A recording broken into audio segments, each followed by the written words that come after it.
Yo guys! Ito nga pala yung last part ng pagkano natin sa palay. Itong tawag sa amin na ano, blower. Ayun siya guys, oh. Papakita ko sa inyo guys.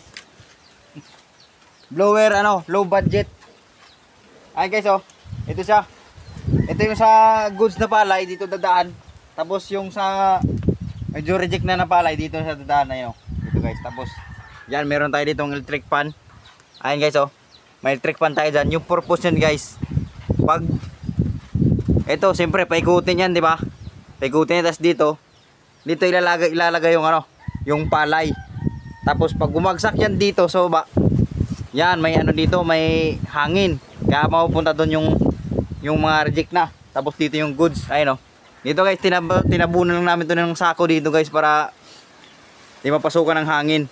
Para hindi sila magkontra. Ayun guys, oh. Ito guys, mamaya pakita ko sa inyo yung ano yan guys. Yung resulta niyan. Busog? Tinay. Ito pa doon. Busog? Tinay. Murag magsang katunay ipit-ipit. Gani. Murag okay na.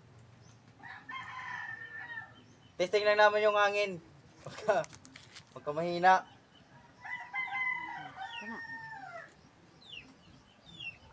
Sampol. Gani na lang. Game. Okay.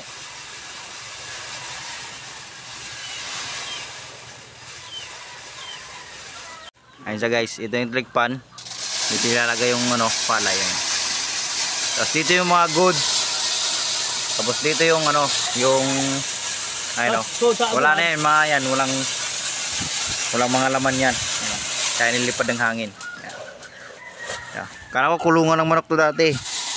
Yung pala ano to, blower. Ito yung tinatawag sa amin blower. Ayun guys, oh. Medyo low budget tayo ngayon guys, kaya nag-invento lang muna tayo ngayon ng ano. Ito yung naka-invento guys, oh.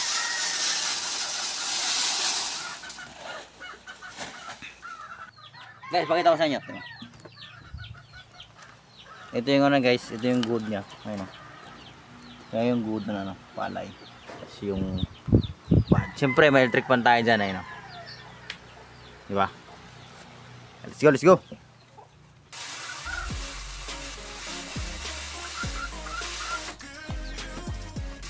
Ipalit lang ako.